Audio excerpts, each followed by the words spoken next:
Hello friends, എല്ലാവർക്കും Sindhu's world of music ചാനലിൻ്റെ മറ്റൊരു വീഡിയോയിലേക്ക് സ്വാഗതം. ഇന്ന് നമ്മൾ സദ്യ സ്പെഷ്യൽ വെണ്ടയ്ക്ക കിച്ചടിയുടെ റെസിപ്പി ആയിട്ടാണ് വന്നിട്ടുള്ളത്. വളരെ പെട്ടെന്ന് തന്നെ തയ്യാറാക്കാൻ പറ്റുന്നതും അതേസമയം വളരെ ടേസ്റ്റി ആയിട്ടുള്ളതുമായ ഈ വെണ്ടയ്ക്ക കിച്ചടി എങ്ങനെയാണ് ഉണ്ടാക്കുക എന്ന് നോക്കിയാലോ. അതിനായിട്ട് ഞാനിവിടെ ഒരു 20 വെണ്ടയ്ക്ക നന്നായിട്ട് കഴുകി വട്ടനെ നുറുക്കി എടുത്തിട്ടുണ്ട്. അപ്പോൾ ഈ ഒരു തിക്കിലാണ് നമ്മൾ വെണ്ടയ്ക്ക നുറുക്കി എടുത്തിട്ടുള്ളത്. അപ്പോൾ ഈ ഒരു തിക്കിൽ നുറുക്കി എടുക്കണം, അപ്പോഴാണ് നമ്മൾ ഫ്രൈ ചെയ്യുമ്പോൾ അത് കറക്റ്റായിട്ട് ഉണ്ടാവുക. അപ്പം എൻ്റെ കയ്യിൽ ചെറിയ വെണ്ടയ്ക്ക ആയതുകൊണ്ട് ഞാൻ 20 എണ്ണം എടുത്തിട്ടുണ്ട്. ഇനി ഞാൻ ഇതിലേക്ക് 2 പച്ചമുളക് വട്ടനെ നുറുക്കിയത് ഇട്ട് കൊടുക്കുന്നുണ്ട്. പിന്നെ വെണ്ടയ്ക്കയിലേക്ക് ആവശ്യമുള്ള ഉപ്പ് ഇട്ട് കൊടുക്കുന്നുണ്ട്. ഇത് നമുക്ക് നന്നായിട്ട് ഒന്ന് തിരുമ്മി ഒരു 5 മിനിറ്റ് റെസ്റ്റ് ചെയ്യാനായിട്ട് വെക്കാം. ഇനി ഞാനിവിടെ ഒരു മിക്സിയുടെ ജാർ എടുത്തിട്ടുണ്ട്. അതിലേക്ക് ഒരു 1/4 കപ്പ് തേങ്ങ ഇട്ട് കൊടുക്കുന്നുണ്ട്. പിന്നെ ഒരു 3 പച്ചമുളക് പൊട്ടിച്ചിട്ട് കൊടുക്കുന്നുണ്ട്. പിന്നെ ഇതിലേക്ക് പാകത്തിന് ഉപ്പ് ചേർത്ത് കൊടുക്കുന്നുണ്ട്. അതുപോലെ തന്നെ ഒരു 1/2 ടീസ്പൂൺ കടുക് ഇട്ട് കൊടുക്കുന്നുണ്ട്. പിന്നെ ഞാൻ ഒരു 1/2 കപ്പ് തൈര് എടുത്തിട്ടുണ്ട്. അപ്പോൾ ഈ തൈര് വെച്ചിട്ടാണ് നമ്മൾ തേങ്ങ അരച്ചെടുക്കുന്നത്, വെള്ളം ചേർക്കണില്ല. അപ്പോൾ നമുക്കിത് കുറേശ്ശെ ചേർത്ത് ഈ തൈര് ചേർത്ത് നന്നായിട്ട് ഒന്ന് അരച്ചെടുക്കാം. അപ്പോൾ പച്ചമുളക് നിങ്ങളുടെ എരിവിനനുസരിച്ച് പച്ചമുളകിൻ്റെ എരിവിനനുസരിച്ച് ചേർത്ത് കൊടുക്കണം. ഞാനിവിടെ 3 എണ്ണമാണ് എടുത്തിട്ടുള്ളത്. അപ്പോൾ ഇത് നമുക്ക് നന്നായിട്ടൊന്ന് തൈര് ചേർത്ത് അരച്ചെടുത്തിട്ട് വരാം. ഇപ്പോൾ നമ്മൾ തേങ്ങ നന്നായിട്ട് അരച്ചെടുത്തിട്ടുണ്ട്. ഇതൊരു പാത്രത്തിലേക്ക് ഇട്ട് കൊടുക്കുന്നുണ്ട്. ഇനി ഞാനിവിടെ 1/2 കപ്പ് തൈരും കൂടി എടുത്തിട്ടുണ്ട്. അത് നന്നായിട്ട് അതിൻ്റെ കട്ട ഒരു സ്പൂൺ വെച്ചിട്ട് ഉടച്ചു കൊടുക്കുന്നുണ്ട്.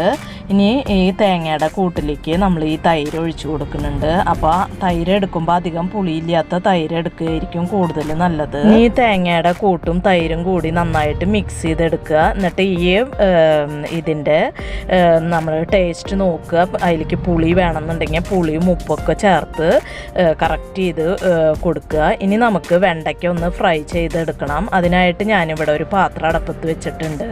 അതിലേക്ക് ഒരു 3 ടേബിൾ സ്പൂൺ വെളിച്ചെണ്ണ ഒഴിച്ചു കൊടുത്തിട്ടുണ്ട്. അപ്പം ഞാൻ 2 ബാച്ചായിട്ടാണ് വെണ്ടയ്ക്ക വറുത്തെടുക്കുന്നത്. അതുകൊണ്ടാണ് കുറച്ച് വെളിച്ചെണ്ണ ഒഴിച്ചു കൊടുത്തിട്ടുള്ളത്. വെളിച്ചെണ്ണ ബാക്കി വരാണ്ടിരിക്കാൻ ഞാൻ കുറച്ച് ഒഴിച്ചു കൊടുത്തിട്ടുള്ളൂ. ഇപ്പോൾ വെളിച്ചെണ്ണ ചൂടായി വന്നിട്ടുണ്ട്.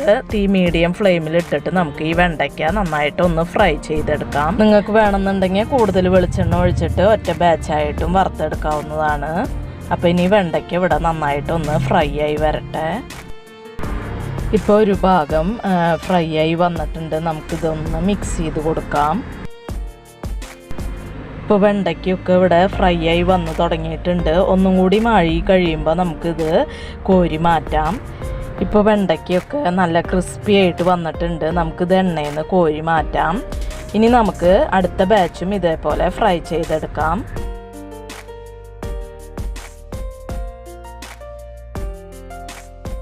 നമ്മുടെ വറുത്തെടുത്ത് വെണ്ടയ്ക്ക നല്ല ഫ്രൈ ആയിട്ടുണ്ട്. തൊലിയാണ് ഫ്രൈ ആയിട്ടുള്ളത്.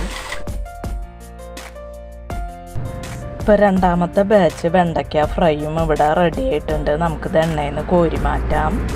ഇനി ബാക്കിയുള്ള എണ്ണയിൽ നമുക്ക് കിച്ചടിയിലേക്ക് കടുക് താളിക്കാം. അതിനായിട്ട് ഞാനൊരു 1/4 ടീസ്പൂൺ കടുക് ഇട്ട് കൊടുത്തിട്ടുണ്ട്. കടുക് പൊട്ടി വരുന്നുണ്ട്. ഇതിലേക്ക് ഒരു 3 വറ്റൽമുളക് പൊട്ടിച്ചിട്ട് കൊടുക്കുന്നുണ്ട്. പിന്നെ കുറച്ച് കരിവേപ്പില ഇട്ട് കൊടുക്കുന്നുണ്ട്. ഞാൻ കടുക് താളിച്ചത് ഇട്ട് കൊടുത്തിട്ടുണ്ട്. ഇനി ഇതിലേക്ക് ഫ്രൈ ചെയ്ത് വെച്ചിട്ടുള്ള വെണ്ടയ്ക്ക് ഇട്ട് കൊടുത്ത് നന്നായി മിക്സ് ചെയ്ത് കൊടുത്തിട്ടുണ്ട്.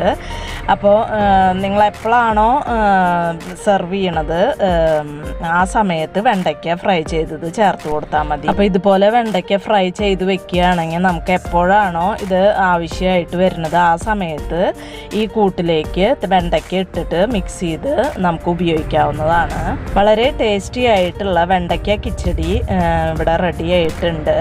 നിങ്ങൾക്ക് ഈ വീഡിയോ ഇഷ്ടമാവുകയാണെങ്കിൽ ലൈക്ക് ചെയ്യാനും മറ്റുള്ളവർക്ക് ഷെയർ ചെയ്ത് കൊടുക്കാനും മറക്കരുത്. അതുപോലെ തന്നെ എൻ്റെ ചാനൽ ഇതുവരെയായിട്ടും സബ്സ്ക്രൈബ് ചെയ്യാതെ കാണുന്ന കൂട്ടുകാരാരെങ്കിലും ഉണ്ടെങ്കിൽ ഒന്ന് സബ്സ്ക്രൈബ് ചെയ്ത് സപ്പോർട്ട് ചെയ്യണം കേട്ടോ.